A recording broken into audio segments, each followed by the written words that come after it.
센터는 미국 뉴멕시코주 로스웰 UFO 추락 사건보다 6년이나 앞선 1941년 4월 케이프 지라르도에서 발생한 UFO 추락 사건을 센터 채널에서 소개한 적이 있습니다.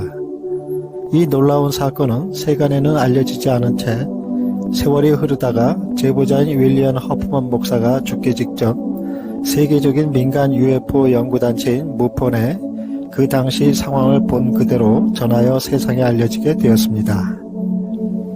당시 침례교 교회의 윌리엄 허프먼 목사의 증언에 따르면 갑자기 군 부대로부터 긴급 요청을 받고 보초로 이동하게 되었다고 합니다.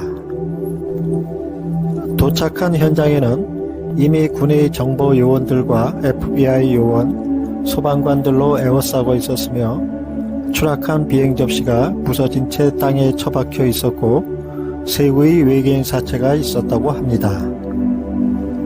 허프먼 목사는 군대의 요청에 따라 장례 예배를 치러주었습니다.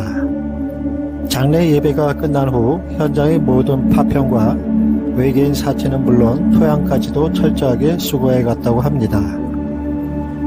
그러면서 군 관계자는 허프먼 목사에게 UFO 추락 사건에 대해 일체 함구할 것을 요청했고 허프먼 목사는 이 사실을 수십 년간 함구하다가 죽기 직전 무폰에 공개한 것입니다. 목사는 말하기를 당시 자신이 본 것은 기술적으로 매우 진보된 비행선과 외계인 사체였다고 증언했습니다. 사람들에게 널리 알려진 로스웰 UFO 추락 사건에 가려 거의 알려지지 않은 이 사건은 미군 당국이 UFO 관련 사건을 얼마나 철저하게 관리하는지를 시사하고 있습니다. 그런데 최근 2023년 1월 놀라운 충격적인 UFO 관련 소식이 이슈로 떠오르게 됩니다. 이는 UFO 연구가로 정평이 나 있는 프랑스의 천문학자이자 컴퓨터 과학자인 자크 발레 박사가 한 사건에 대해 심층 조사한 결과를 뉴욕타임스, 영국 데일리 메일 및 기타 뉴스 언론 매체에 전격 공개하여 지대한 관심을 불러일으켰습니다. 그것은 바로 1945년 8월 미국 뉴멕시코주 샌앤토니오의 인근에 추락했다는 트리니티 UFO 추락 사건입니다. 센터는 트리니티 UFO 추락 사건의 정보를 2024년 초 해외 채널을 통해 처음으로 접하게 되었습니다.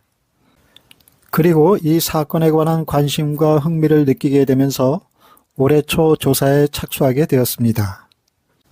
그런데 자료조사를 진행하는 과정에서 사건의 진실을 알고 있는 목격자가 진술한 증언 내용과 그가 그동안 숨겨왔다는 추락한 물체에서 가져온 잔해물이 뜻밖의 진위 논란의 중심에 서 있다는 것을 알게 되었습니다. 따라서 센터는 트리니티 UFO 추락 사건의 객관적인 사실평가와 조사 결과에 의한 사건의 진실 여부 및 잠정 결론을 내리고자 이 사건의 히스토리를 추적하게 되었습니다.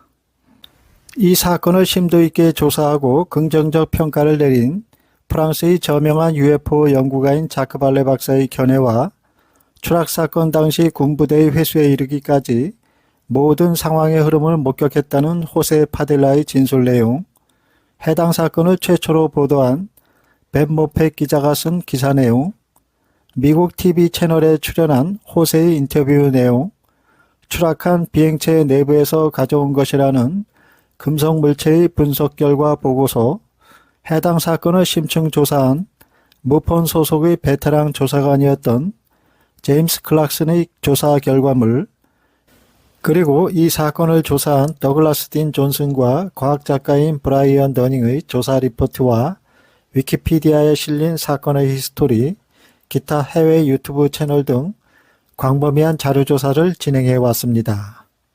2003년 기자 벤 모펫은 뉴멕시코 지역신문에 이 사건을 기사화하여 최초로 세상에 알린 사람이었습니다. 그가 쓴 기사는 잠시 묻히는 듯 하다가 2009년 5월 이탈리아계 미국인인 포토 저널리스트이자 탐사보도 기자인 파울라 헤일리스에 의해 주목을 받게 됩니다. 이후 파울라 해리스는 이 트리니티 UFO 추락 사건에 관한 깊은 관심과 흥미를 갖게 됩니다.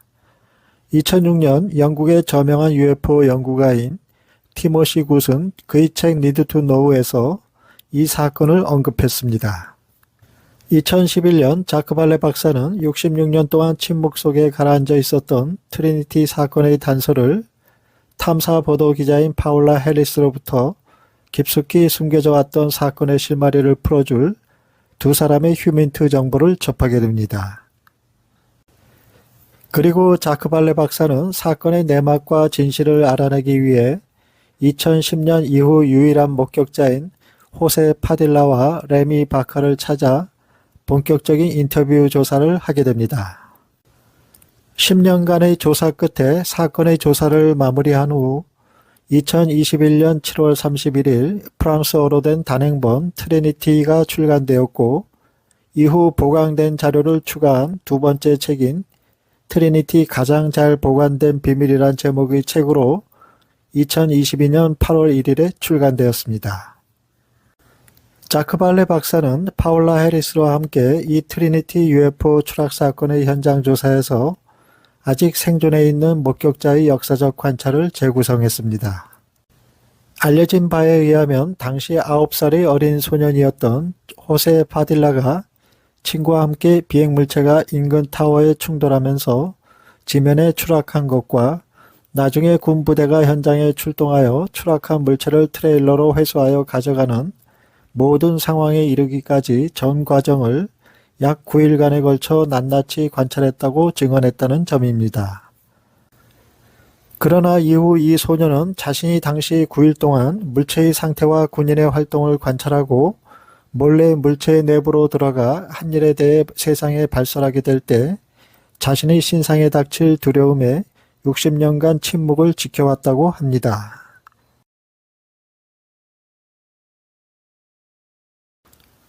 (1945년 8월 16일이었습니다) 증언자의 말에 의하면 미국 뉴멕시코주 샌앤토니오 지역에서 원인 모를 미상의 물체가 추락하는 사고가 일어났다고 합니다. 샌앤토니오 지역의 호세 파딜라의 집은 뉴멕시코주에 있는 트리니티라는 그 지역 근처에 있는 도시로 트리니티에서 북서쪽으로 18마일 떨어진 곳에 있었습니다. 참고로 트리니티라 명명된 이 지역은 화이트 샌드라는 사막의 북쪽에 위치하며 시대적 배경을 살펴보면 1945년 7월 16일 최초의 원자폭탄 실험이 실행된 장소입니다. 최초 원자폭탄이 폭발했을 때 두 가족은 그 지역의 다른 주민들과 마찬가지로 150마일 떨어진 곳에서도 볼 수 있었던 버섯구름의 섬광과 엄청난 굉음, 폭염에 놀랐습니다. 호세의 어머니인 이네즈 파딜라는 그녀의 한쪽 눈의 시력을 잃었습니다. 그 지역 주민들에게도 다른 심각한 피해가 있었습니다. 당시 뉴멕시코의 사막에서 7월 16일 최초 원폭 실험이 시행된 직후 정확히 한 달 뒤인 8월 16일에 UFO로 추정되는 추락사고가 샌앤토니오 지역에서 발생하게 된 것입니다. 다음 제2부에서는 당시 어린 소년이었던 호세 파딜라가 사건 현장을 발견하게 된 경위와 초기에 관찰한 내용을 전해드립니다. 그럼 2부에서 다시 뵙겠습니다.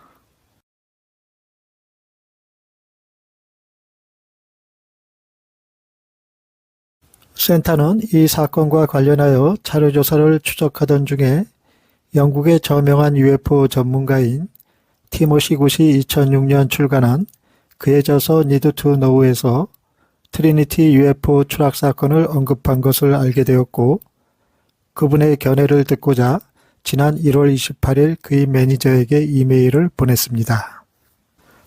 답장은 곧바로 30분 안에 왔으나 내용인즉 그가 현재 건강상의 이유로 인해 답장할 수 없다라는 짧은 메시지였습니다. 센터는 그분이 어떤 견해로 책에 기술했는지 혹시나 하는 생각에 다방면으로 검색한 결과 마침내 책에 언급된 트리니티 사건 관련 내용을 찾을 수 있었습니다.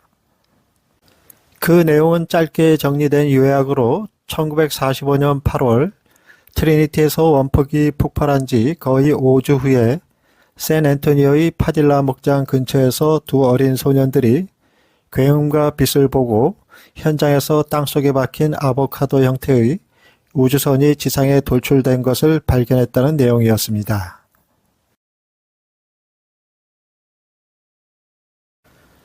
지금부터 소개하는 내용들은 센터가 여러 경로를 통해 조사한 내용들을 정리한 것으로 유일한 목격자로 알려진 호세 파델라의 증언 내용과 기타 조사된 방대한 자료에 기초한 것임을 알려드립니다.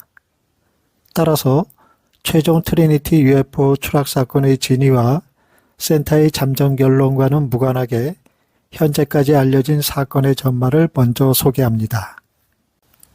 트리니티 UFO 추락 사건은 1945년 8월 사건이 발생한 지 58년이 지난 후인 2003년 기자인 벤 모펫에 의해 비로소 세상에 알려지게 되었습니다.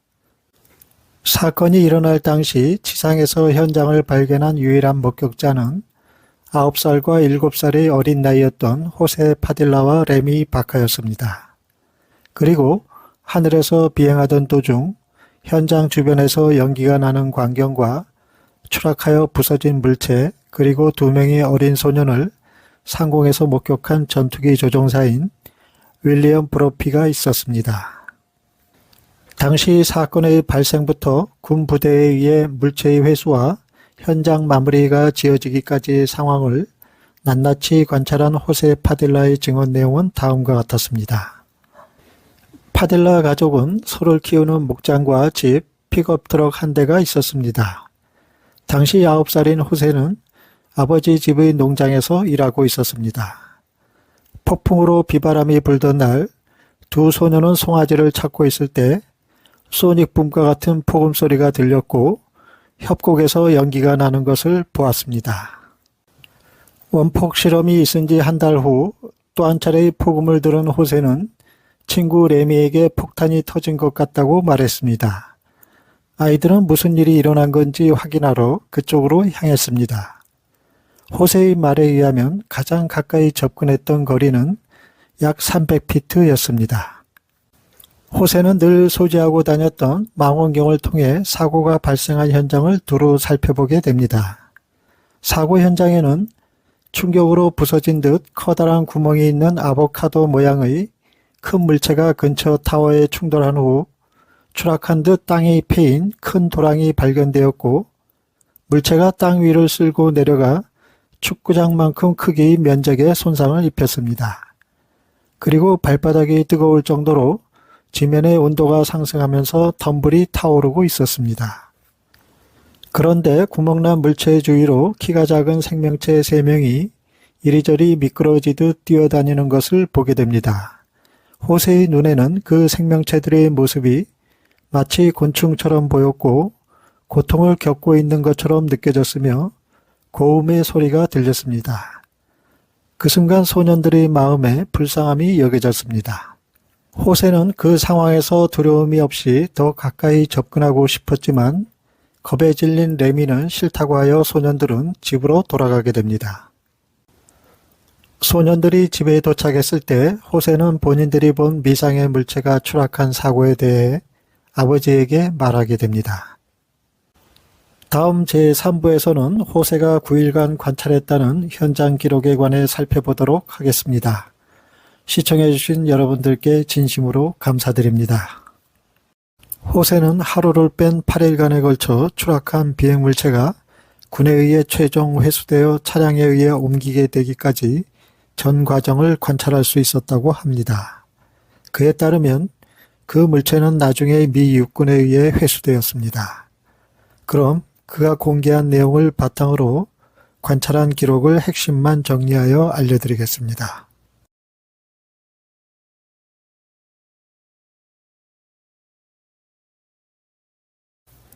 미상의 비행물체가 추락한 첫째 날이었습니다. 1945년 8월 16일 낮 시간대였습니다. 당시 9살이었던 호세 파딜라와 7살이었던 레미 바카는 말을 타고 출산을 앞둔 잃어버린 소를 찾고 있었습니다. 그런데 갑자기 어디선가 지축을 흔드는 굉음이 들려왔습니다. 주변을 둘러보니 인근에서 연기가 나는 것을 보고 무슨 일인가 하여 그 위치로 향하게 되었습니다. 호세는 현장을 향해 가는 도중에 망원경을 통해 미상의 물체가 땅에 처박혀 있는 것과 주변에 작은 키 이상한 모습을 한 생명체 3명이 왔다 갔다 하는 것을 목격했습니다. 이 생명체들은 키가 약 1.5m였고 큰 눈에 매우 가늘고 긴 팔을 가지고 있었습니다. 그들이 본 그 존재의 모습은 마치 사마귀 또는 불개미나 예루살렘 귀뚜라미와 유사하다고 묘사되었습니다. 그 존재들은 작은 구멍의 코와 입을 가졌습니다. 그리고 날카로운 소리가 들렸는데 레비는 고통에 빠진 동물의 소리나 갓 태어난 아기의 첫 울음소리에 비유했습니다. 호세는 그때까지만 해도 그 존재들을 인간으로 여겼고 아마도 다치지 않았을까 하는 생각에 도움을 주려고 가까이 가려 했지만 레미가 싫다고 하는 바람에 더 이상 접근을 포기한 채 집으로 되돌아가게 됩니다. 집으로 돌아온 호세는 부모님께 무슨 일이 있었는지 말했습니다. 현장을 목격한 다음 날인 둘째 날에는 해야 할 일이 너무 많았기 때문에 그 장소에 갈 수 없었다고 합니다. 셋째 날이 되자 소년들은 호세 파딜라의 아버지인 파우스티노 파딜라와 주 경찰관이자 가족의 친구인 에디 아포다카와 함께 다시 추락 현장으로 가보게 됩니다. 외관상 금속성으로 보이는 회색의 아보카도 모양의 물체가 있었는데 추락하는 과정에서 발생한 듯한 큰 구멍이 보였습니다. 땅에는 금속 파편이 널브러져 있었습니다. 물체는 소형 트럭 정도 크기로 보였고 길이는 7.6에서 9m, 높이는 약 4에서 4.5m 정도였습니다. 무게는 대략 3에서 5톤 정도로 짐작되었습니다. 그 물체는 아마도 약 15m 높이의 근처 타워와 충돌한 것으로 보였습니다. 잠시 후 두 어른은 추락한 물체가 무엇인지 확인하기 위해 기체 안으로 들어가게 됩니다.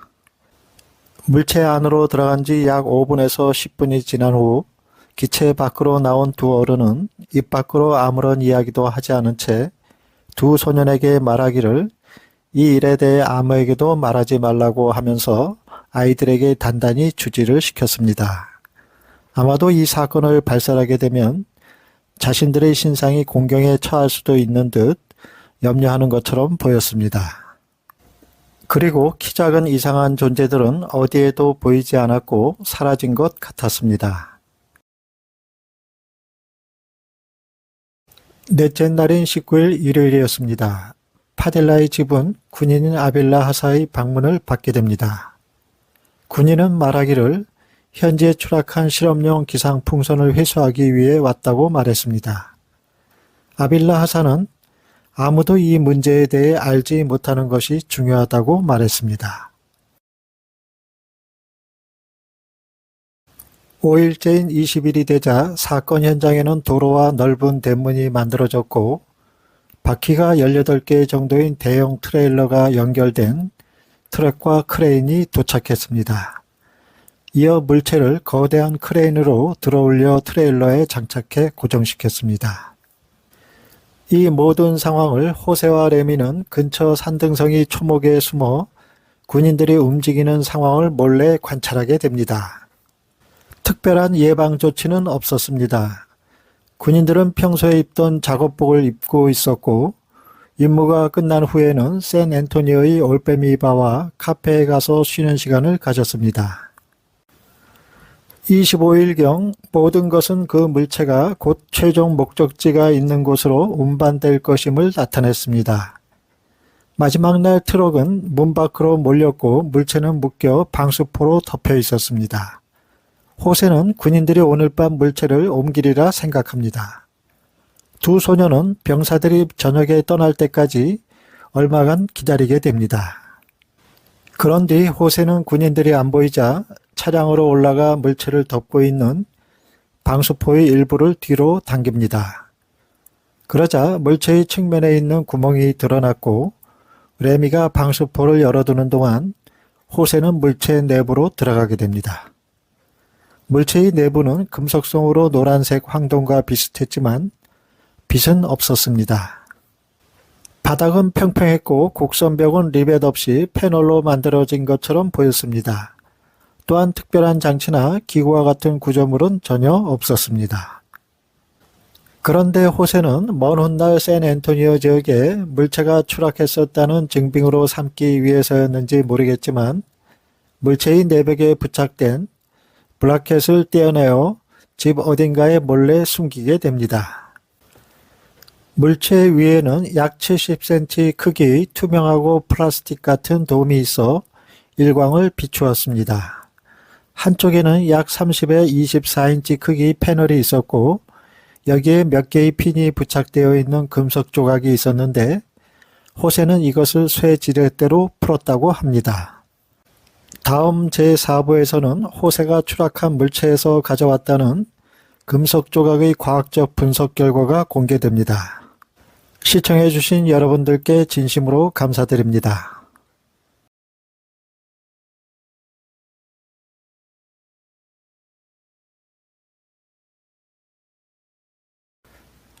당시 아이들은 추락 현장의 땅바닥에 떨어진 빗자루와 갈퀴 등의 자국을 보았다고 말했습니다.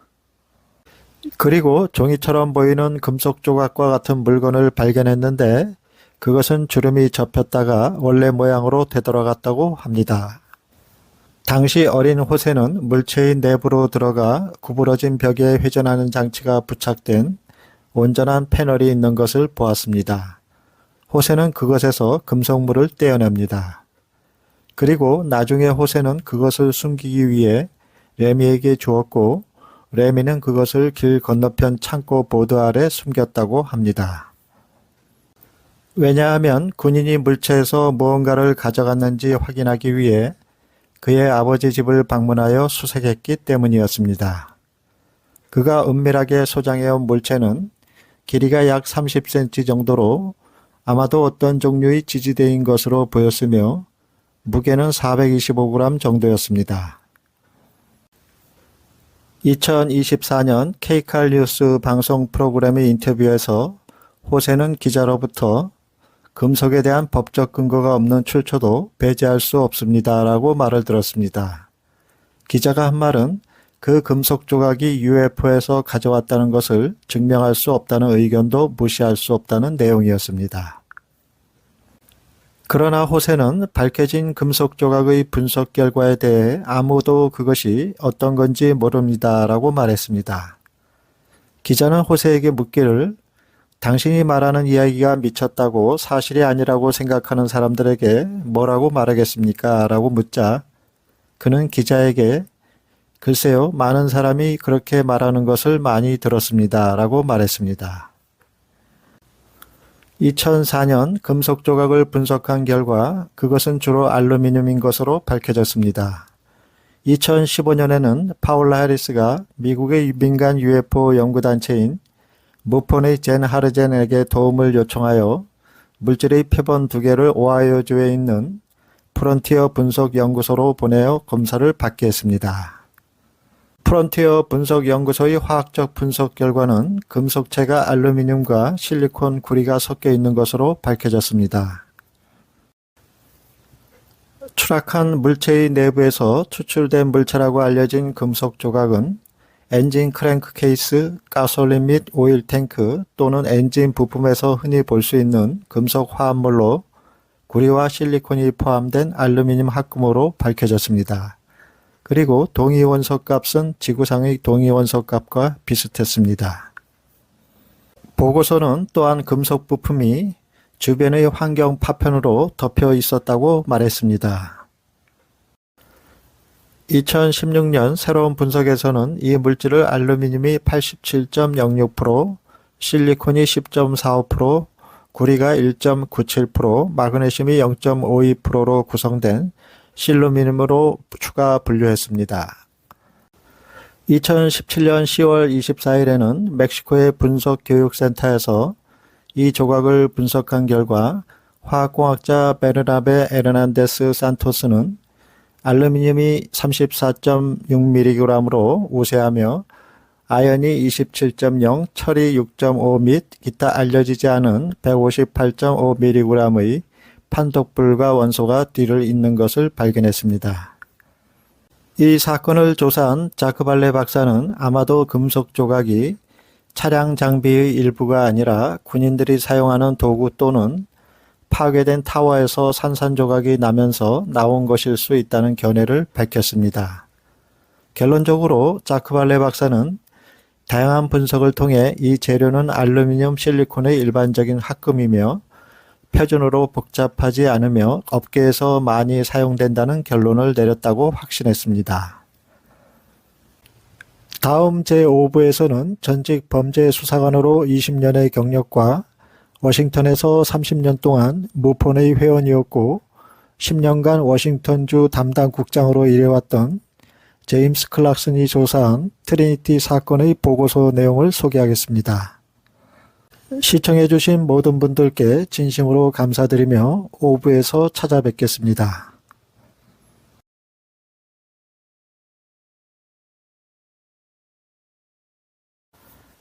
호세가 가져온 금속물에 대해 다방면으로 조사한 또 다른 사람은 전직 범죄수사관으로 오랜 근무를 했었던 제임스 클락슨이 있습니다. 제임스 클락슨은 20년간 온갖 종류의 범죄 수사 경력을 가진 베테랑 수사관 출신입니다. 그는 워싱턴주에서 30년 동안 무폰의 회원이었고 지난 10년 동안 주 국장으로 일했습니다. 무폰과의 시간이 끝날 무렵 그는 스페셜 어사이먼트 팀에도 참여했습니다.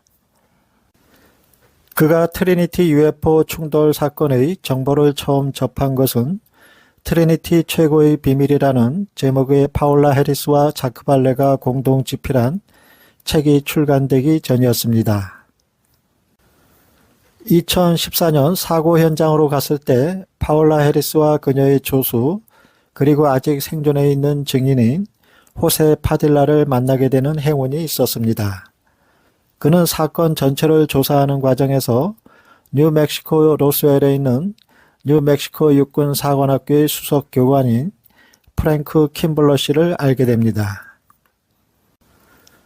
제임스는 그를 친구이자 자신이 존경하는 견해를 가진 사람으로 생각한다며 그의 연구 결과에 대해 다음과 같이 말했습니다. 프랭크 킴블러는 뉴멕시코 군사연구소의 지구과학 부교수로 40년 이상 전문 지질학자로 일했고 국립해양대기청의 해양학자와 애리조나주의 광산 엔지니어로 일해왔습니다. 그는 2009년 뉴멕시코 로스웰로 이사한 직후 로스웰 UFO 사건의 배후 이야기에 깊은 관심을 가졌습니다. 그는 제임스가 정확하게 조사 연구를 진행한다면 트리니티 UFO 충돌 사고로 알려진 사건에 관한 자신의 연구 결과를 포함할 수 있도록 허락해 주었습니다. 2016년 제임스 클락슨은 무폰의 프랭크 킴블러의 분석 결과 내용과 자신의 조사를 바탕으로 보고서를 작성하여 제출했습니다. 다음은 그가 제출한 보고서의 내용입니다. 프랭크 킴블러는 소년 시절 호세 파딜라가 추락한 우주선의 내벽에서 가져온 것으로 추정되는 UFO 조각의 금속 샘플에 대해 다중 비중 테스트를 수행할 수 있었다고 말했습니다. 비중 테스트는 일관된 답을 주었다고 합니다. 이 합금은 40년대 후반에서 50년대 초반에 사용되었으며 풍차와 펌프를 포함하는 많은 종류의 기계에 사용되는 주조 합금과 동일한 것으로 밝혀졌습니다. 그가 호세 파딜라를 인터뷰했을 때 그는 증인이 일관되게 같은 이야기를 했다고 말했습니다. 그는 호세 파딜라에게 이것이 풍차의 일부처럼 보인다고 말했으나 파딜라는 이것이 풍차 부품이 아니라고 하면서 그것이 추락한 우주선의 내부에서 나왔다고 말했습니다. 이어 호세 파딜라는 그렇지 않다고 주장하며 계속 송신탑에 관해 언급하면서 UFO가 송신탑에 부딪혔다라고 말했습니다. 킴블러는 호세 파딜라에게 그것이 있는 곳으로 데려다 줄 수 있냐고 물었습니다. 프랭크 킴블러는 그 장소로 인도되었고 그에게 전하길 라디오 타워의 증거는 없다고 말했습니다. 프랭크 킴블러는 자신이 분석한 샘플을 아직도 가지고 있다고 덧붙였습니다. 그는 쇠톱으로 모서리를 잘라냈다고 말했습니다. 프랭크 킴블러는 2015년 오픈마인드 컨퍼런스 프레젠테이션 강연에서 이 조사와 직접적으로 관련된 슬라이드를 제시했습니다. 그가 제시한 샘플 표면을 현미경으로 클로즈업한 이미지에 대해 파울라 해리스는 이 이상한 패턴은 외계인의 마이크로 회로라고 주장했습니다. 그러나 킴블러는 주저 금속이 냉각될 때 이러한 패턴이 생성된다고 전했습니다. 마지막으로 프랭크 킴블러는 그의 결론을 요약하여 한 페이지짜리 문서에 기재했습니다. 그가 내린 결론은 다음과 같았습니다. 매우 신중한 연구 끝에 나는 1945년 샌앤토니오 UFO에서 가져왔다는 잔해가 실제로 풍차의 일부 부품일 수 있다는 결론에 도달했습니다. 1945년이 아니라 50년대 후반이나 60년대 초반일 수도 있습니다. 이 부분에 대한 조사를 촉발시키게 된 것은 UFO의 금속 조각이 펌프를 고정하는 데 사용되었다는 발견자들의 논평이었습니다. 예전에는 풍차가 보통 펌프를 운전했습니다. 부품은 정확하지 않지만 풍차 제조업체가 여러 개 있었고 모두 다양한 풍차 모델을 가지고 있었다는 점을 주지하길 바랍니다. 꼬리뼈 조각의 디자인은 모델마다 제조업체마다 약간의 변형이 있었을 것입니다. 첫 번째, 외계인 인공물로 제출된 물체를 분석한 결과 그 물체가 지구가 아닌 다른 곳에서 제조되었다는 사실을 객관적으로 입증할 수 있는 결과는 나오지 않았습니다. 두 번째, 주소 금속 물체의 모양은 여러 조사 중에 풍차의 일부일 가능성이 높은 것으로 확인되었습니다. 예컨대 시카고 에어로모터 컴퍼니가 제조한 풍차의 부품 A585와 가장 유사하다고 확인했습니다. 세 번째, 이 사건의 타당성은 전적으로 호세 파딜라의 증언에 달려 있습니다. 인터뷰한 사람들에 따르면 그는 증언에서 일관되게 말해왔습니다. 이것은 그가 자신이 묘사하고 있는 것을 기억한다고 믿는다는 것을 의미합니다. 그것은 검증할 수 있는 이야기를 가지고 있는 것과 같지 않습니다. 네 번째, 1945년 극도로 민감한 뉴멕시코 핵 프로그램의 특성과 적의 스파이에 대한 정당한 군사적 우려를 감안할 때 외계 우주선의 충돌 현장이 발견된 후에도 방심했을 것이라고 상상하기는 매우 어렵습니다. 목격자는 이 물체가 풍차의 합금 대체 부품과 가장 유사함에도 불구하고 보호되지 않은 추락한 UFO의 내벽에서 금속 조각이 발견되었다고 주장합니다. 증인의 진정성과는 상관없이 1945년 뉴멕시코의 군사 안보 상황에서는 시나리오가 그럴듯해 보이지 않습니다.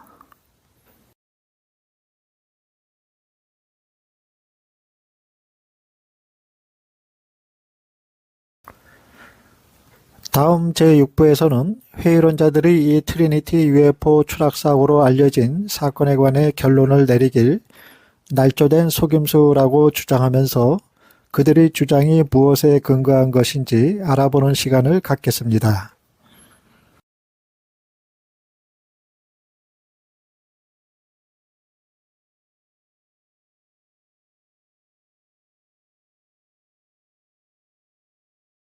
레미 바카와 호세 파딜라라는 두 남자의 이야기는 2011년에 파울라 해리스의 권고와 도움을 받아 책으로 출간될 수 있었습니다.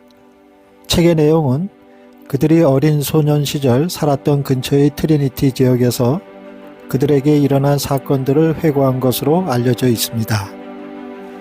하지만 당시 UFO는 커다란 이슈로 주목받지 않아 큰 관심을 끌지 못하게 됩니다.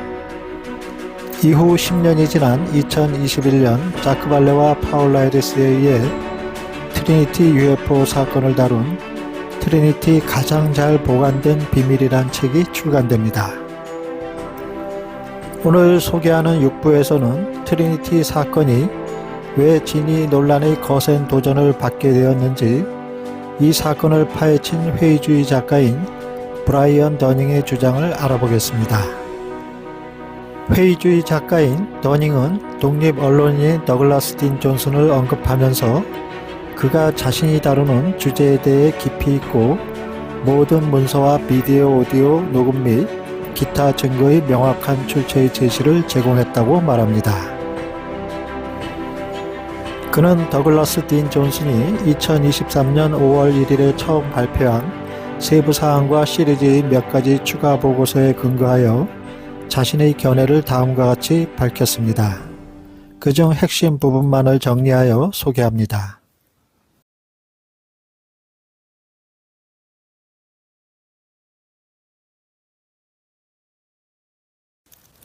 트리니티 UFO 이야기는 날조된 거짓 이야기라고 주장합니다.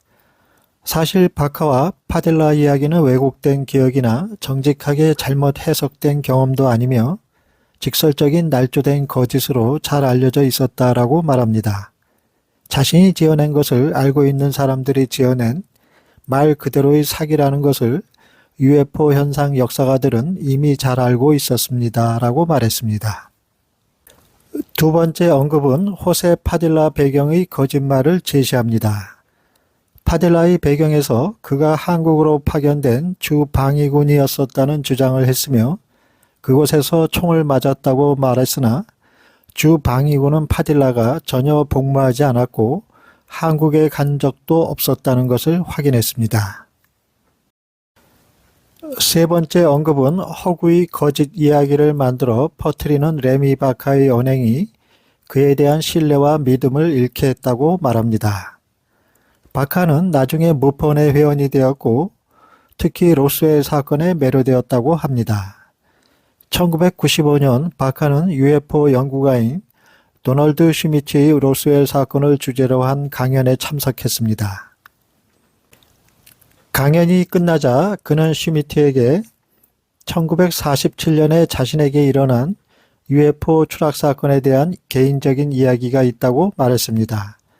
그러나 슈미트는 바카의 연락처를 적었지만 아무 조치도 취하지 않았습니다. 다음으로 2002년 말이나 2003년 초에 바카는 자신이 잘 알고 있는 로스웰 사건에 관한 연구를 한 또 다른 작가인 토마스 캐리에게 연락했습니다. 바카는 정말 좋은 책과 영화가 될 것으로 생각한 이야기를 가지고 있다고 말합니다. 그런데 이번엔 바카는 1945년이 아닌 1946년으로 연도를 바꿉니다. 또한 그와 그의 친구 파딜라가 말을 타지 않고 픽업 트럭을 탔다고 하며 추락한 물체가 아보카도 모양이 아닌 원반 모양이었고 개미나 벌레처럼 보이는 생물들이 움직이는 것을 보았다고 말했습니다. 그러나 이번에도 마찬가지로 캐리는 그의 이야기에 그 어떤 것도 하고 싶다는 관심을 표명하지 않게 됩니다. 이로써 그는 여러 UFO 작가에게 여러 가지 다른 버전의 이야기를 꾸며내어 제안한 끝에 마침내 하나가 출판될 때까지 진행했다는 것이 증명되었습니다. 네 번째 언급은 빌 브로프의 상상력이 더해진 트리니티 사건 이야기의 완성이 결국 날조된 거짓임을 증명합니다. 트리니티 사건의 이야기에는 윌리엄 브로피라는 인물이 등장합니다. 이 사람은 해당 지역 상공을 비행하던 도중 지상의 현장 주변에서 연기가 나는 광경과 추락하여 부서진 물체 그리고 현장 주변에 있었다고 하는 2명의 어린 소년을 발견한 미 공군 조종사로 알려졌습니다. 이 이야기의 발단은 그의 아들인 빌 브로피로부터 시작이 되는데요. 그는 파울라 해리스를 잘 알고 있었고 2009년 팝캐스트에서 파울라 해리스가 트리니티 이야기를 하는 것을 들었을 때 그녀에게 연락하여 추가할 몇 가지 새로운 세부사항이 있다고 말합니다. 그는 UFO 이야기 저자에게 전화를 걸거나 글을 쓰고 그의 아버지가 그 이야기에 어떻게 밀접하게 관여했는지에 대한 환상적인 이야기를 들려주곤 했다고 합니다. 브로피는 아버지가 자네 수습을 직접 감독했고 아직 살아있는 외계인 중 한 명을 포획하는 것도 직접 감독했으며 외계인 시신을 직접 라이트 패터슨 공군기지로 옮겼다고 주장했습니다. 해리스는 그의 말에 그만 푹 빠져들게 됩니다. 2010년에 그녀는 미국으로 여행을 갔고 브로피 바카 파딜라를 인터뷰하게 됩니다. 바카와 파딜라는 이름이 붙은 공군 장교의 참여가 브로피 이야기에 대한 신뢰성을 부여했기 때문에 브로피의 등장을 반갑게 받아들이게 됩니다. 그것은 해리스가 2011년 책을 출판하게 된 원동력이 되었습니다. 그것이 세상에 나왔을 때 브로피는 트리니티 이야기의 주요 인물로 포함됩니다. 두 명의 작은 소년이 물체의 잔해를 목격하고 브로피 중령이 그 위를 비행할 때 추락 지점을 처음으로 발견했으며 공중에서 소년들이 물체를 바라보는 것을 목격했다는 이야기가 추가된 것입니다. 문제는 이 모든 새로운 이야기 요소들은 이전에는 존재하지 않았다는 것입니다. 빌 브로피는 UFO 이야기에 평생 열정을 가지고 있었고 그것을 들을 때마다 그는 이야기의 아버지를 추가했습니다. 결론적으로 이 이야기에 추가된 주요 요소가 빌 브로피의 상상력에서 비롯되었다는 사실입니다.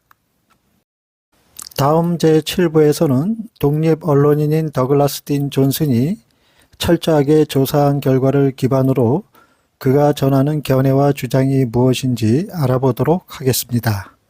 시청해 주신 여러분께 진심으로 감사드립니다.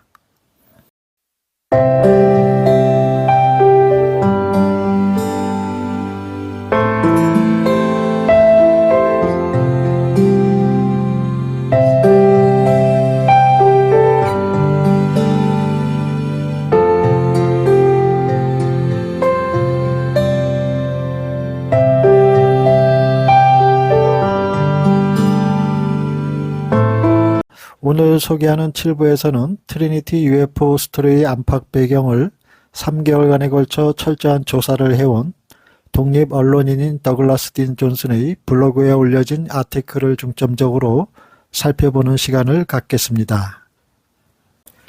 이 사건을 심도 있게 조사한 존슨이 올린 포스트에는 1945년 8월 뉴멕시코 샌안토니오 근처에서 UFO 추락 및 회수의 목격자로 알려진 두 사람의 신뢰성과 그들의 주장에 관련된 특정 문제에 대한 게시물이 일목요연하게 정리되어 있습니다. 또한 그와 관련된 참고 증빙자료의 출처를 제시하고 있습니다. 그는 자신도 UFO 추락 사건의 진실에 대해 미국 정부가 지난 70년 동안 한 번 이상 파편 또는 물체의 일부를 회수했을 가능성을 제기하면서 트리니티 UFO 추락 스토리의 진실이 두 사람이 허황되고 날조된 작품에 불과하다고 잠정 결론을 내렸습니다. 그럼 그가 어떤 근거로 그러한 결론을 내릴 수 있게 되었는지 하나하나 살펴보도록 하겠습니다.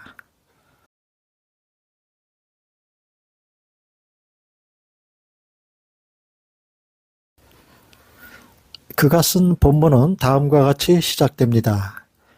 트리니티 UFO 추락 사고 이야기와 링크된 추락 스토리 파일 시리즈는 2023년 5월 1일 기준으로 3개월에 걸친 저의 저널리즘 조사를 바탕으로 작성되었습니다.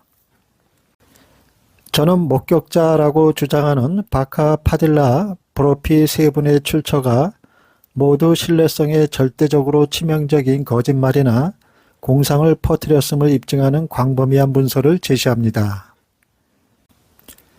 제 생각에는 세 가지 주요 출처가 모두 여러 차례 심각한 조작에 관여했음을 입증했기 때문에 그들이 묘사한 UFO 추락 사건의 상충되는 버전에 어떤 신빙성을 부여한다는 것은 어리석은 일이 될 것입니다. 이것이 제 결론입니다. 객관적인 독자라면 첨부된 추락사고 스토리 파일에서 제 평가를 정당화할 수 있는 충분한 증거를 찾을 수 있을 것이라 믿습니다.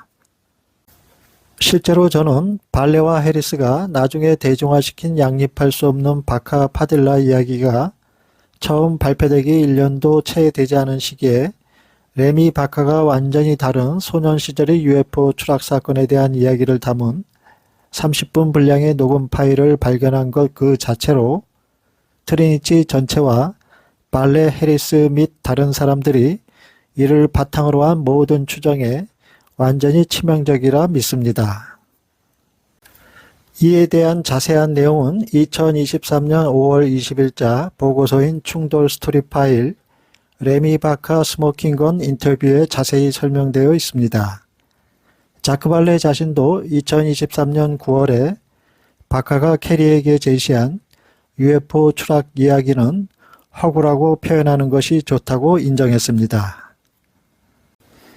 바카 파딜라 이야기는 발레와 파딜라가 자주 말하는 것처럼 두 아이가 하는 이야기가 아니라 2003년 조작을 시작했을 때 60대였던 두 남자가 하는 이야기입니다. 바꿔 말하면 현장 목격자로 알려진 두 사람은 2003년 처음으로 학교 동창인 벤 모펫 기자에게 공개합니다. 이 두 사람은 그리 세련된 거짓말쟁이가 아니었습니다. 그들은 다소 잠정적으로 시작했지만 시간이 지나면서 자신들의 이야기를 마음껏 자세히 설명할 수 있고 여러 가지 방법으로 실수할 수 있다는 것을 알게 된 것 같습니다. 그런데 트리니티 이야기를 들은 사람들은 회의적인 검토를 거의 하지 않은 채 모든 것을 삼켰습니다. 존슨은 자신이 조사한 제시하는 정보에 대하여 트리니티 UFO 추락사고 복구 이야기의 신뢰성에 합리적인 의심의 여지 없이 명백하게 부정적인 결론에 도달하기에 충분합니다 라고 말합니다. 그럼 그가 직접 조사한 사실 내용들을 부분별로 나누어 알아보겠습니다. 첫 번째 내용은 수많은 경고 신호에 주의를 기울이지 않은 자크 발레 박사의 큰 실수라는 내용이 되겠습니다. 그는 자크 발레 박사에 대해 말하기를 UFO 현상의 본질에 대한 영향력 있는 분석 및 성찰한 책을 포함하여 그의 오랜 생애 동안 여러 분야에 인상적인 기여를 했습니다. 발레는 UFO 주제의 측면을 진지하게 받아들이는 사람들 사이에서 널리 존경받고 있습니다. 제롬 클라크의 UFO 백과사전 3판에 실린 발레의 프로필에는 유폴로지 원로 정치가로서의 발레는 거의 보편적으로 존경받는 인물이라고 적혀 있습니다. 자크 발레 박사는 2017년 10월 친구 론 브론클리로부터 이 사건에 대해 처음 들었지만 2018년 10월 파울라 해리스와 처음 방문한 뒤에야 이 사건에 몰입한 것으로 보입니다. 처음부터 발레는 해리스의 소재에 크게 의존해 왔습니다. 유감스럽게도 발레는 트리니티 사건에 자신의 명성을 걸고 투자한 것 같습니다. 한 과학자가 신뢰받을 자격이 없는 사람들에게 그렇게 했다고 저는 믿습니다. 그는 또한 보도에 따르면 충분한 재원의 일부를 홍보에 할애했습니다. 그는 홍보 담당자를 고용했는데 꽤 효과적이었던 것으로 보입니다. 그래도 저는 발레 자신이 엄청난 정도의 확증 편향을 보여주었다는 결론을 내릴 수밖에 없었습니다. 그는 수많은 경고 신호에 주의를 기울이지 않았습니다. 그는 때때로 사건에 대한 정당한 이의제기가 있을 때 조급한 모습을 보이거나 오만한 모습을 드러내기도 했습니다. 나는 해리스와 발레가 소위 증인들이 확인 가능한 주장에 대한 기본적인 배경 조사를 수행하지 않은 것이 심각하게 잘못되었다고 믿습니다.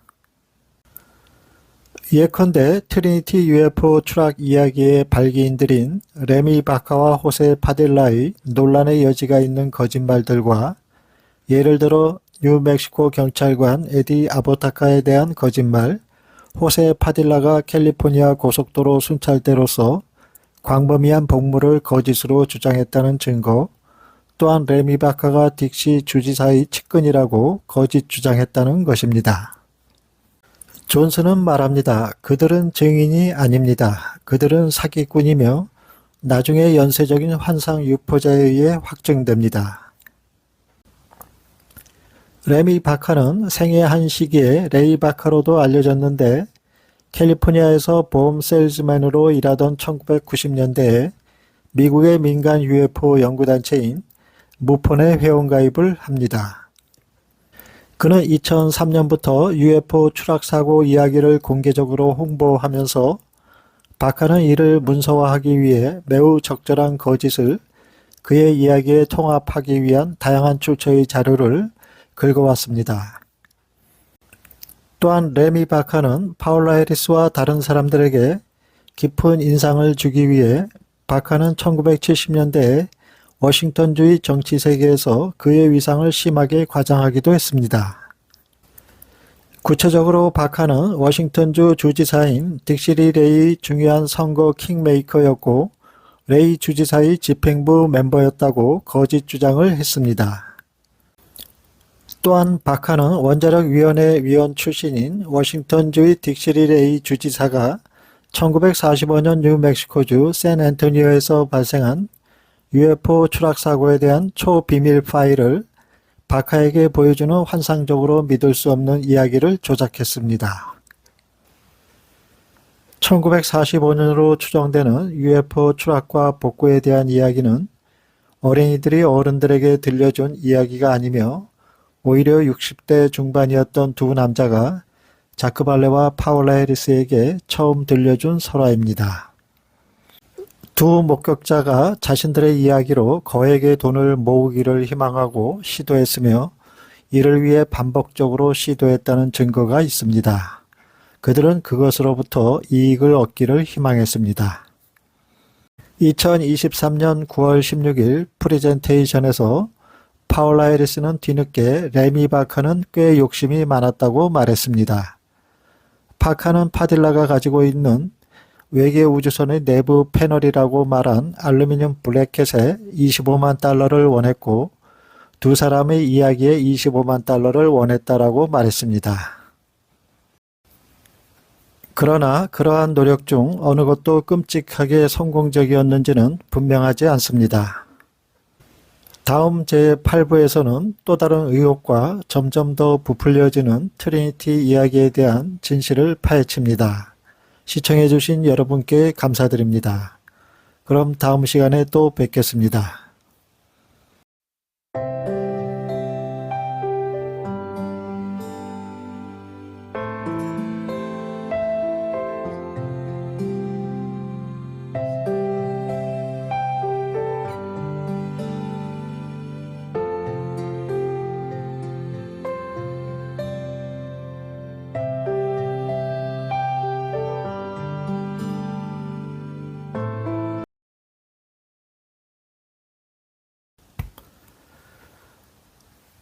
존슨은 목격자로 주목받은 두 사람의 허황된 소설 작품에서 실제 경찰관과 실제 주지사의 이름을 등장인물로 포함했다고 지적했습니다.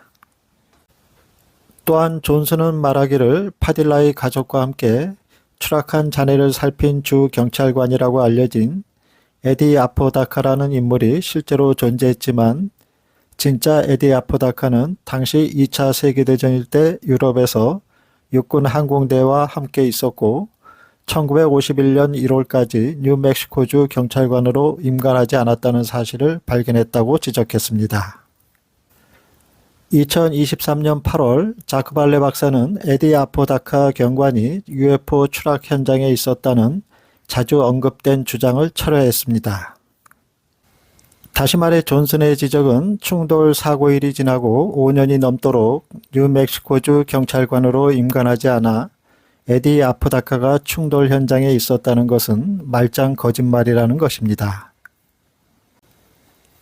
한마디로 에디 아포다카가 그들의 거짓 이야기에 삽입된 가상인물이었다는 것입니다. 이에 관해 진실성 여부를 조사한 존슨의 이의 제기에 자크 발레 박사가 말한 답변 내용은 다음과 같았습니다. 2023년 5월 15일 자크 발레 박사는 파울라 해리스의 웹사이트에 더글라스 딘 존슨이 제기한 다양한 사실의 답변을 게시하고 트리니티 UFO 사건에 대한 다양한 비판을 다루었습니다. 자크 발레는 트리니티 사건이 여전히 존재하는 이유라는 장에서 파딜라 씨의 인생 이야기, 부상 및 기록에 대해 불확실성의 일부는 파딜라에게 일어난 다양한 인생 사건과 분실되거나 잊혀진 문서 때문이다라고 말했습니다. 다시 말해 그는 인간이다라는 것입니다. 에디 아포다카라는 인물에 대한 불일치에 대해 발레 박사는 다음과 같이 말했습니다. 진정한 질문은 그 당시 뉴멕시코의 그 지역에 아포다카라는 이름의 경찰관이 단 한 명뿐이었겠는가 라고 말하면서 아포다카라는 성이 그 지역에서 흔하다는 것을 보여주기 위해 다양한 통계를 인용하지만 또한 그의 에디 아포다카 문제에 대한 조사는 분명히 계속될 것이라고 말했습니다.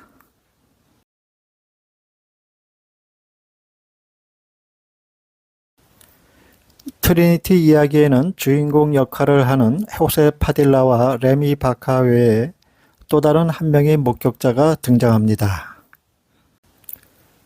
또 다른 사람은 항공기로 그 지역 상공을 날다가 아이들을 관찰했다는 윌리엄 브로피라는 인물입니다. 바카 파딜라 이야기가 세상에 알려지기 전인 2003년 윌리엄 빌리 브로피라는 UFO 애호가는 영국의 플라잉 소서 리비지에 여러 통의 편지를 써서 오래전 사망한 군 조종사인 아버지를 1947년 뉴멕시코의 UFO 충돌 현장에 개입시키고 1950년 또 다른 UFO 충돌과 불분명한 방식으로 연관시켰습니다. 이때만 해도 그는 트리니티 이야기에 대해서는 언급한 바 없었습니다. 그런데 바카 파딜라의 UFO 트리니티 이야기가 등장하기 시작한 후 브로피는 그것을 붙잡게 됩니다. 그 후 이전에 언급한 적이 없었던 1945년 추락 이야기에 그의 아버지를 개입시키게 됩니다. 빌리 브로피는 2009년 팝캐스트에서 파울라 해리스가 트리니티 이야기하는 것을 들었을 때 그녀에게 연락하여 추가할 몇 가지 새로운 세부 사항이 있다고 말했습니다.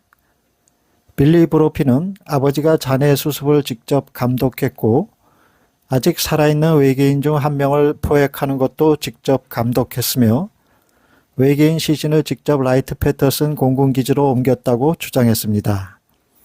파울라 해리스는 그가 전하는 말에 푹 빠져들게 됩니다. 해리스는 2009년 바카 파딜라 샌 앤토니오 추락 사고 이야기를 처음으로 그녀의 관심을 끈 것이 빌리 브로피라고 밝혔습니다. 호세 파딜라는 2010년 12월 라디오 진행자에게 설명하길 거기에 물체가 있었어요. 원을 그리며 돌릴 수 있었습니다. 도구를 사서 다시 들어가서 그것을 뜯어냈어요. 바로 뜯어냈습니다. 제게는 그것이 부메랑처럼 보였습니다. 라고 말했습니다. 레미 바카가 사망한 이듬해인 2014년 멕시코의 하이메 마우센이 샌 앤토니오를 방문하게 됩니다. 마우센이 금속 조각을 들고 이것은 매우 중요합니다. 당신은 이것을 UFO에서 가져왔습니다. 나는 그것이 매우 가치가 있다고 생각합니다. 라고 말한 다음 파딜라에게 그것으로 무엇을 하려고 했는지 물었습니다. 파딜라는 박물관에 기증하여 놓을 것으로 생각한다고 대답했습니다. 마우센은 바카는 이 금속 유물을 발표하기 위해 많은 돈을 원했지만 당신은 그렇지 않았습니다. 왜 그렇습니까? 라고 묻자 파딜라는 돈은 나에게 중요하지 않습니다. 원칙일 뿐입니다. 라고 대답했습니다. 파딜라가 입수한 금속체는 해리스가 무폰의 전무이사인 얀 하젠에게 도움을 청해 오하이오주 채그린 풀스에 있는 프론티어 분석연구소의 과학자에게 전달이 되어 분석이 이루어졌습니다. 버딩거의 최종 보고서는 금속 샘플이 구리와 실리콘에 합금된 알루미늄이다라고 결론지었습니다.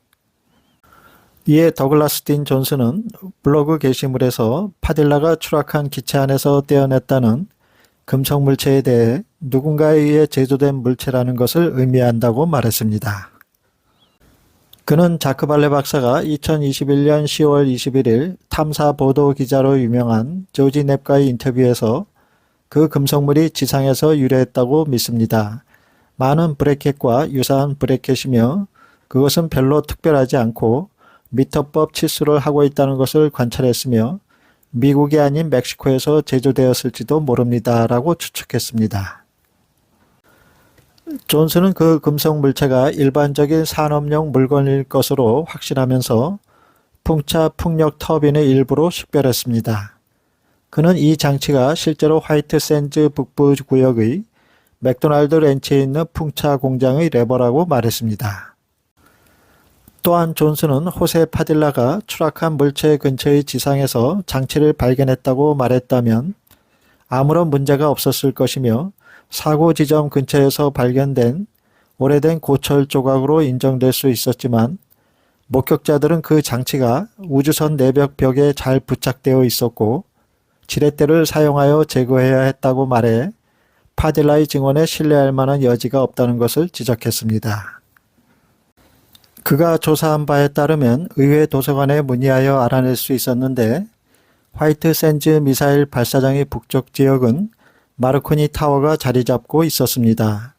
이 타워는 작은 풍차 덕분에 자체 에너지를 생산할 수 있었고 아마도 그 금속 물체는 거기에서 나왔을 것이라고 밝혔습니다.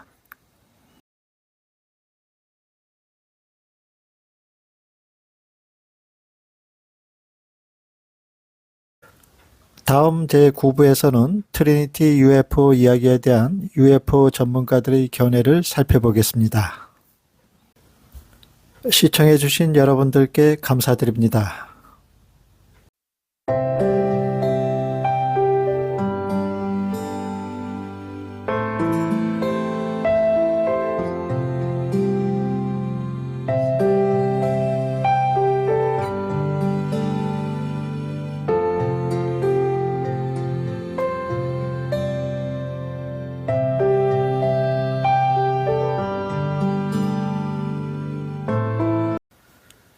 제9부에서는 트리니티 UFO 충돌 이야기에 대한 제3자인 UFO 전문가들은 이 사건 이야기에 대해 어떤 견해를 보이는지 알아보겠습니다. 더글라스 딘 존슨은 전미 국방부 정보부 차관보를 지낸 크리스토퍼 멜론에게 이메일을 보내어 응답을 공개했는데 그 내용은 다음과 같았습니다.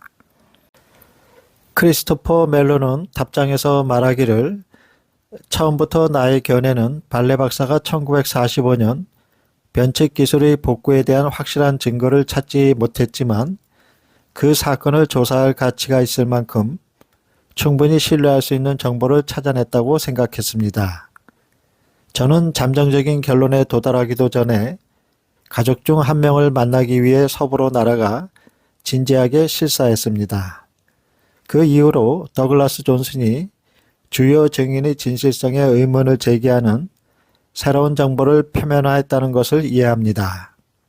그러나 이 분쟁의 구체적인 내용을 파헤칠 시간이 없었기 때문에 이 사건에 대한 대조적인 견해를 평가할 위치에 있지 않습니다. 라고 답했습니다. 로스웰 사건에 관한 책의 공동 저자인 도널드 슈미트는 트리니티 사건은 100% 날조된 것입니다. 라고 대답했습니다. 매직 아이스 온리의 저자인 리안 우드는 2023년 5월 31일 더글라스 딘 존슨과의 인터뷰에서 다음과 같은 발언을 했습니다. 제 생각에는 당신이 내린 결론이 가장 가능성이 높습니다.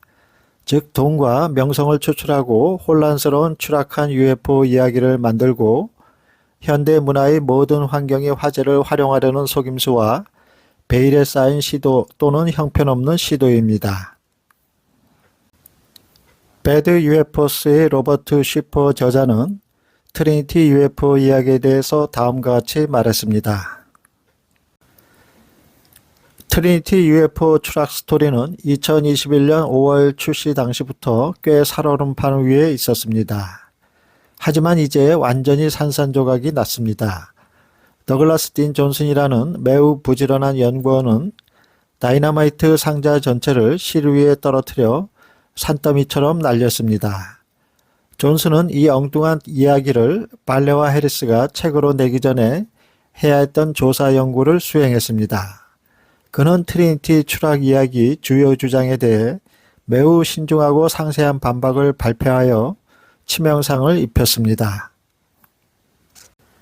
2024년 1월 26일 더글라스 딘 존슨은 전직 공군의 정보장교로 근무한 데이비드 그러시에게 이메일로 다음과 같은 질문을 제출했습니다.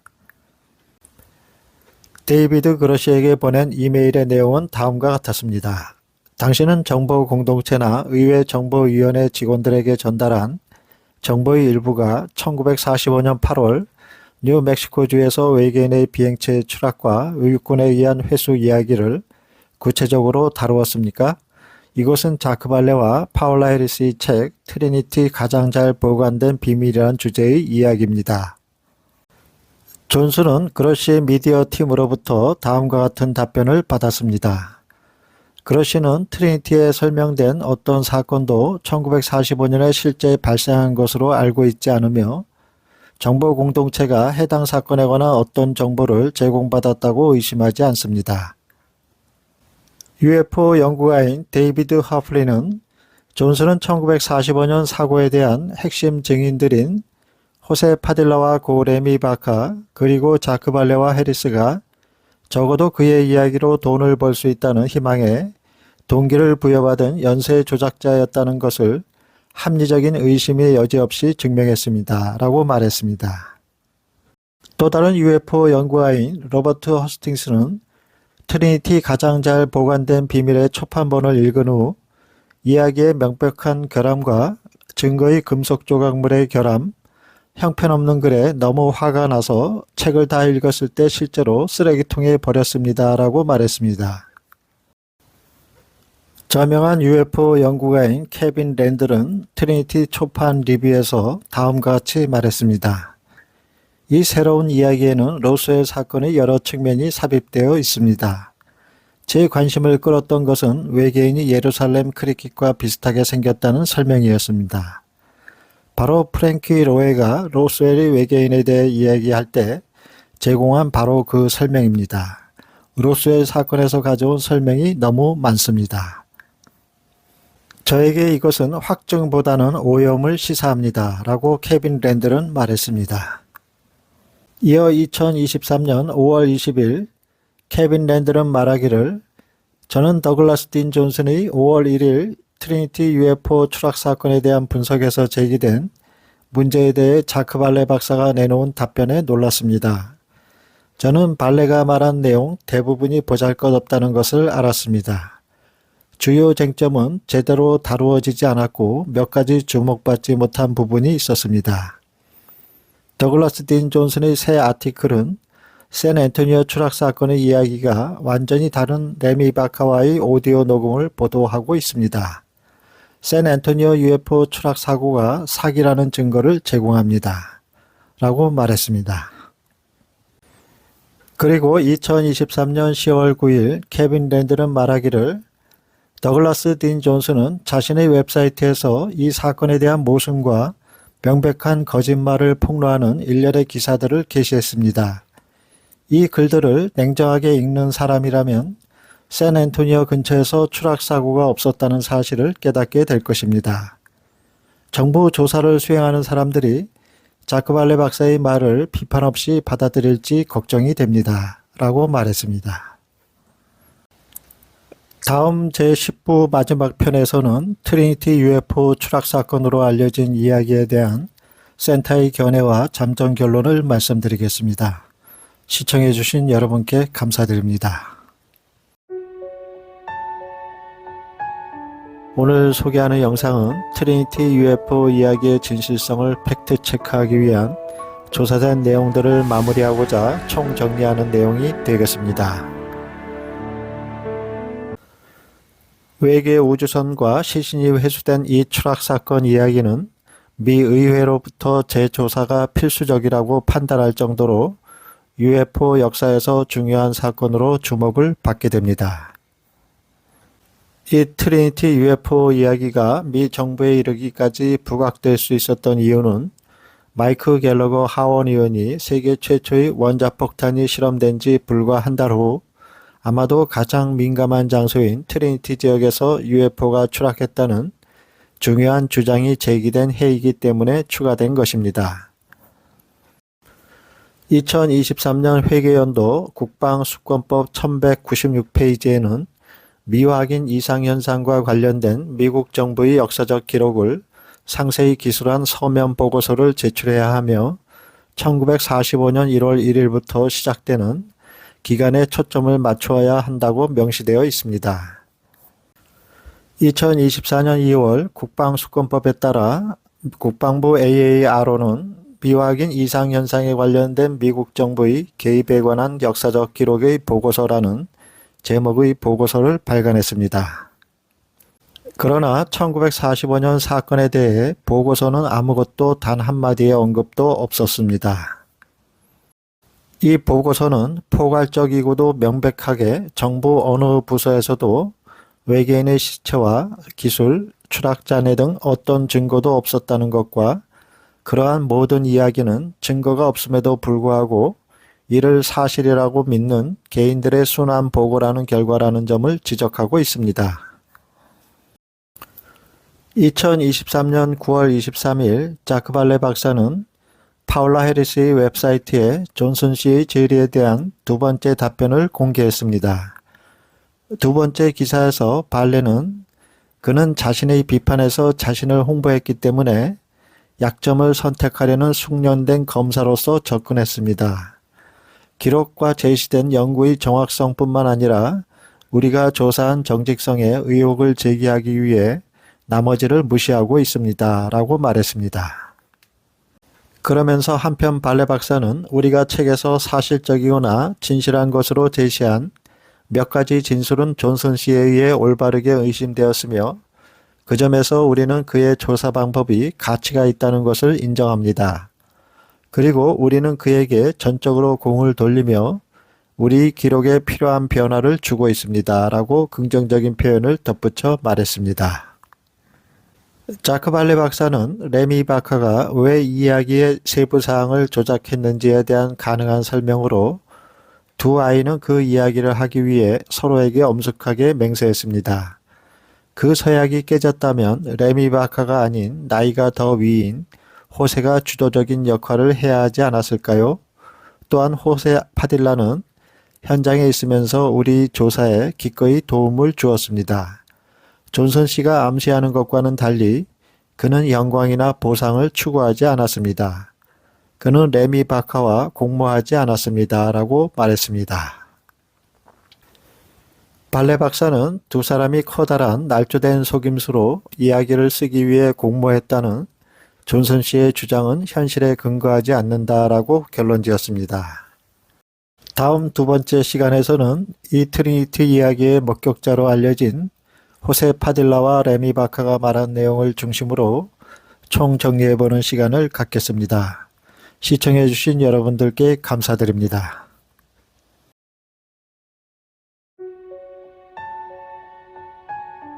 오늘 소개하는 영상은 트리니티 UFO 이야기의 진실성을 팩트체크하기 위한 조사된 내용들을 마무리하고자 총정리하는 내용이 되겠습니다. 오늘 소개하는 내용은 트리니티 UFO 추락 이야기 주인공인 호세 파딜라와 레미 바카의 진술 내용에 대한 조사 검증과 평가에 대해서 말씀드리겠습니다. 다음은 트리니티 UFO 이야기의 증언자로 알려진 호세 파딜라의 진술 내용에 대한 조사 결과를 말씀드리겠습니다. 호세 파딜라는 캘리포니아 고속도로 순찰대 소속으로 수십 년간 근무했었다는 주장을 했습니다. 조사 결과 캘리포니아 고속도로 순찰대의 일원으로 근무한 적이 없었던 것으로 밝혀졌고, 이에 발레 박사는 파딜라가 순찰대원이었다는 주장을 철회했습니다.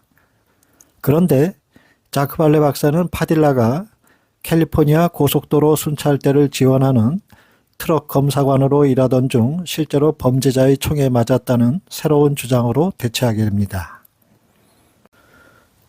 실제로 자크 발레 박사와 파울라 해리스 모두 파딜라가 자신의 몸에 2개의 총알 또는 1개의 총알을 가지고 있다고 자주 언급한 주장을 뒷받침하기 위한 의학적 증거를 제시한 적이 없었습니다.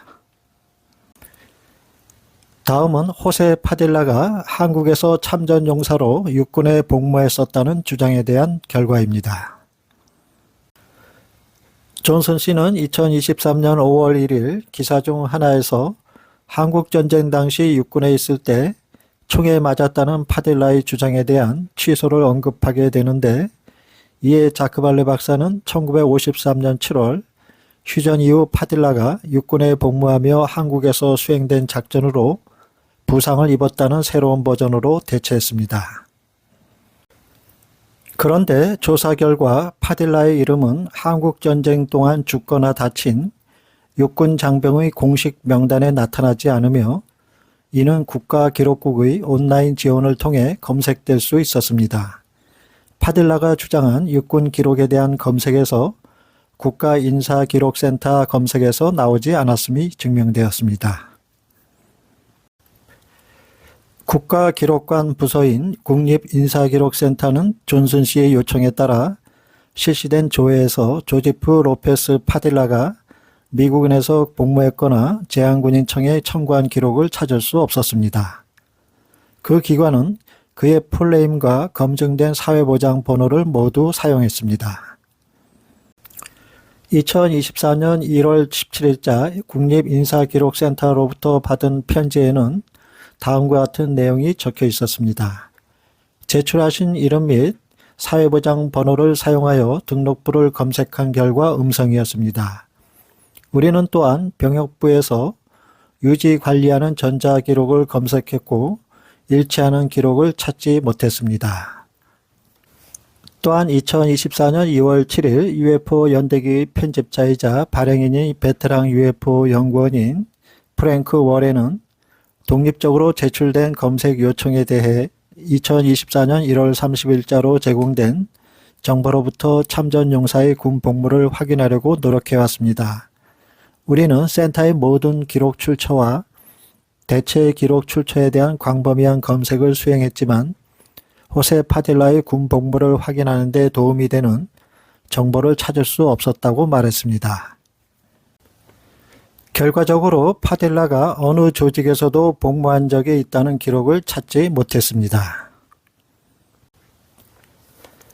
다음은 1953년 휴전 이후 호세 파딜라가 한국에서 주한미군 소속으로 있다가 총에 맞아 부상을 입었다는 주장에 대한 조사 결과입니다. 존슨은 2024년 2월 18일 군사사 관련 전문가인 스티브 타프와의 인터뷰를 가졌습니다.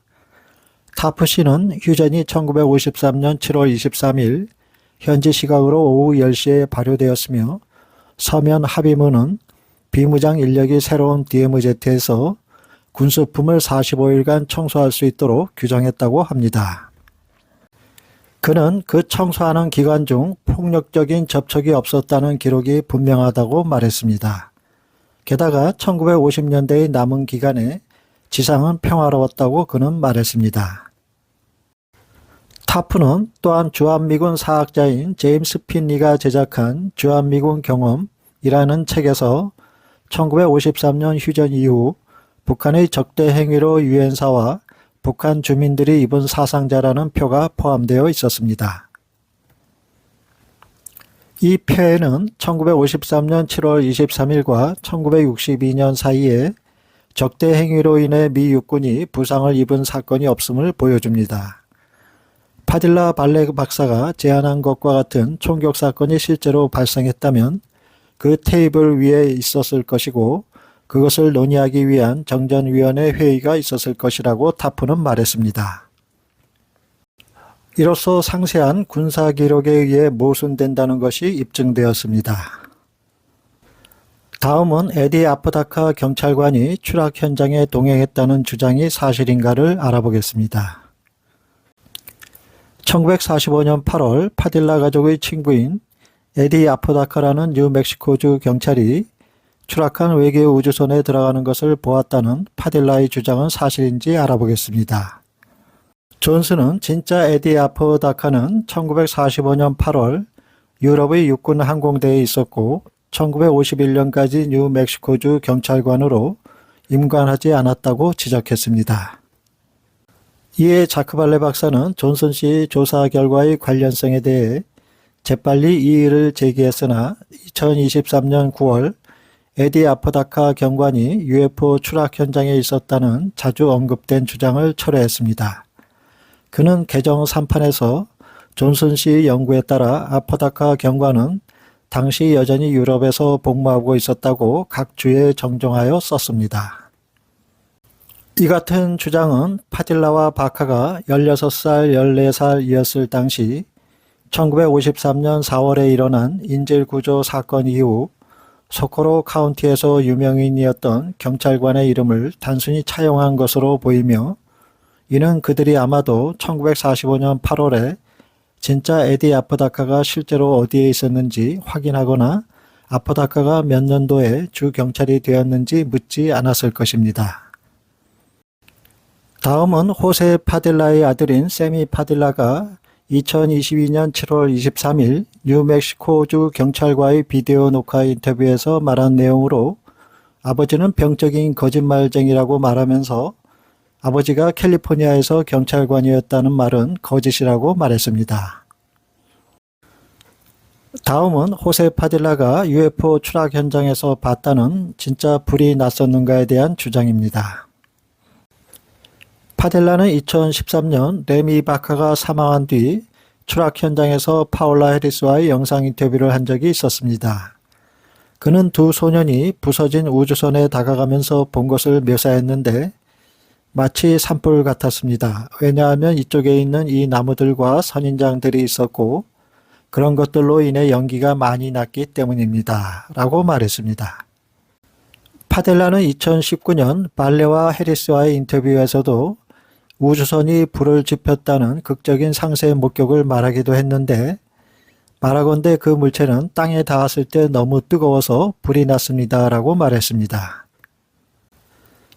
그러나 2010년 11월 24일 멜 파브레가스가 녹음한 파딜라와의 인터뷰 내용에서 파브레가스가 불을 보셨나요? 라고 묻자 파딜라는 즉시 아니요, 불은 전혀 없었고 연기만 났어요. 라고 대답했습니다. 결국 사진 기억을 가지고 있다는 파딜라의 진술이 거짓이었음이 드러나는 인터뷰였습니다. 다음은 호세 파딜라와 함께 UFO 추락 현장을 목격했다는 레미 바카의 주장에 대한 몇 가지를 살펴보겠습니다. 첫 번째는 자크 발레 박사에게 신뢰를 잃어버린 레미 바카입니다. 존슨 씨 보고에 대한 응답으로 자크 발레 박사는 레미 바카를 몇 가지 중요한 측면에서 그를 신뢰할 수 없는 것으로 간주해 왔다고 뒤늦게 고백했습니다. 따라서 존슨은 자크 발레 박사가 이제 그가 신뢰할 만한 증인으로 파딜라에게 크게 의존했다고 주장했습니다. 두 번째는 UFO 연구가에게도 신뢰를 잃어버린 레미 바카입니다. 벤 모펫의 기사가 2003년 말에 공개되기 1년도 채 되지 않아 새로 밝혀진 녹음을 바탕으로 한 후속 이야기인 레미 바카 인터뷰 녹음에서 레미 바카는 로스웰 사건의 연구자이자 작가인 톰 캐리에게 완전히 다른 소년 시절의 UFO 충돌 기억을 말했습니다. 바카는 허구 이야기의 연도를 1945년이 아닌 1946년으로 언급했고, 그의 이야기를 들은 캐리는 바카의 이야기를 전혀 믿지 않았습니다. 세 번째는 일확천금의 돈에 눈이 먼 레미 바카입니다. 자크 발레 박사와 해리스는 2023년 5월 1일 존슨이 기사를 계기로 레미 바카를 신뢰할 수 없는 것으로 간주했으며, 바카가 작품에 25만 달러를 원했고 그 이야기에 25만 달러를 원한 금전적 동기에 의해 움직였다는 것을 인정하기 시작했습니다. 네 번째는 레미 바카가 쓴 책은 저품질의 아마추어 책이라는 내용입니다.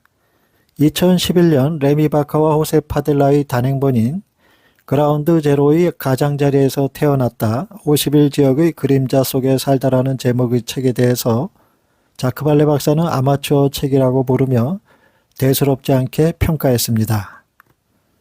다음 제11부에서는 트리니티 UFO 이야기의 허구와 부실을 삼킨 자크 발레 박사와 파울라 해리스에 대해서 알아보는 시간을 갖겠습니다. 시청해 주신 여러분께 감사드립니다.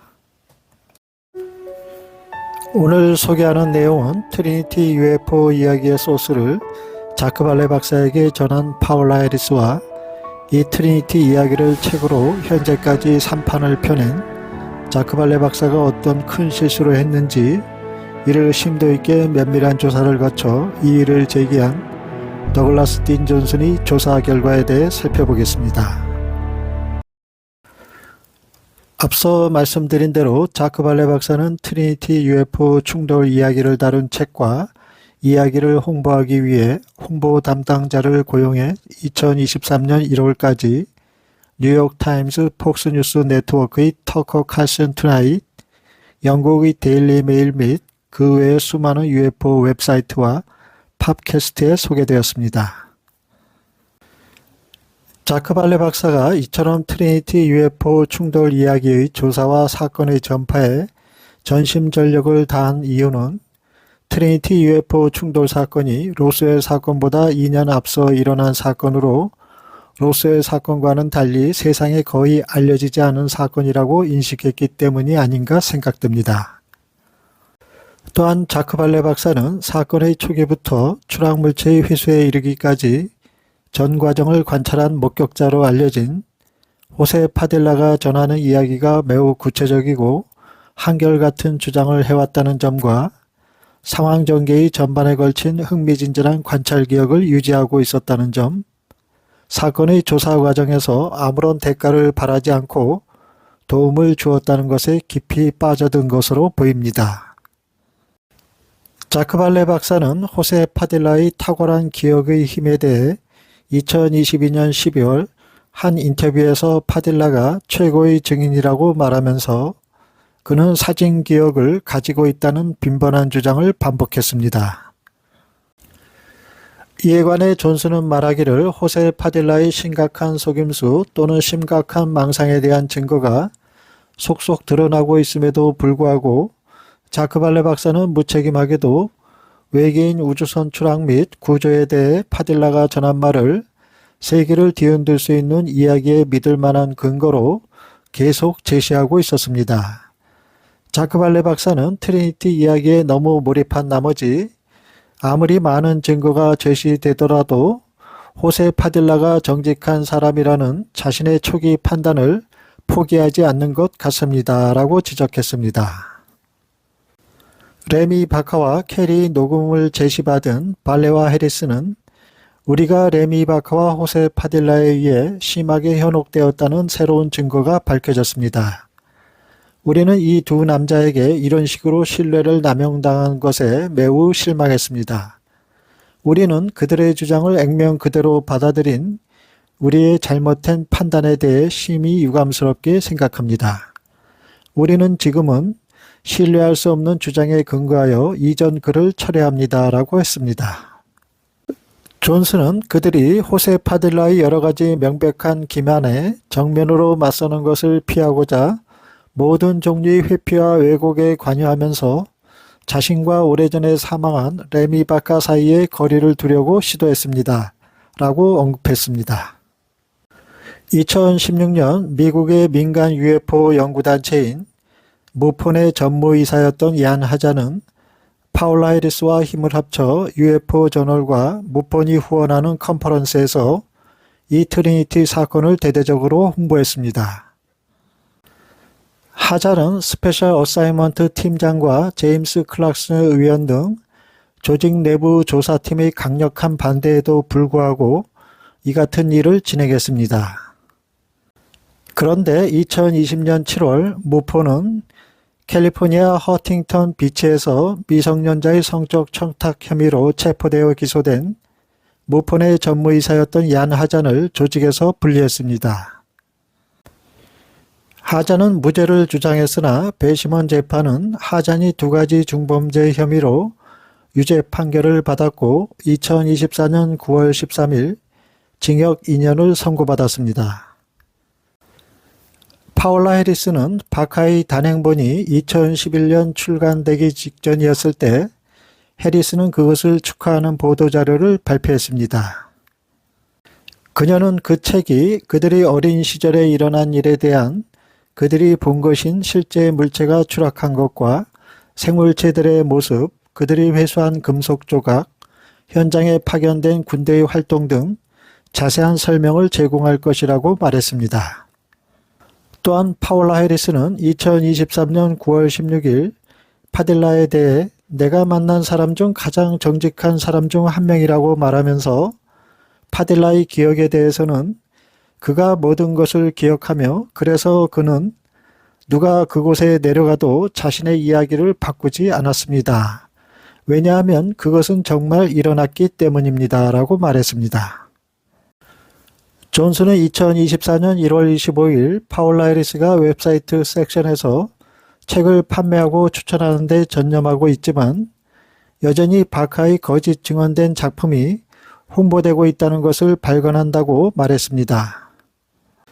자크발레 박사와 해리스는 모두 파딜라가 사진 기억을 갖고 있다는 수많은 공개 주장을 펼쳐왔습니다.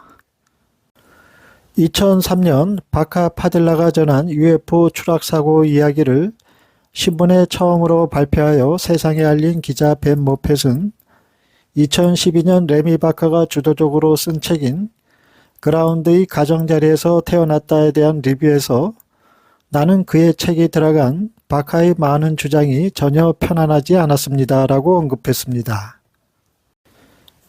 그리고 2015년에는 레미 바카의 책에 대한 리뷰에서 자신은 단지 녹음했을 뿐 그 이야기를 지지하지 않는다라고 분명하게 선을 그었습니다. 벤 모펫은 바카와 파딜라에 대해 쓴 글에 대해서 바카와 파딜라가 말한 것 외에는 출처가 없습니다라고 명시적으로 말하면서 그들이 전한 UFO 추락 이야기에 대해서도 회의적인 입장을 표명했습니다. 다음 제12부에서는 트리니티 UFO 추락 사건 이야기의 광범위한 조사 결과에 대한 센터의 잠정 결론을 말씀드리겠습니다. 시청해 주신 여러분께 감사드립니다.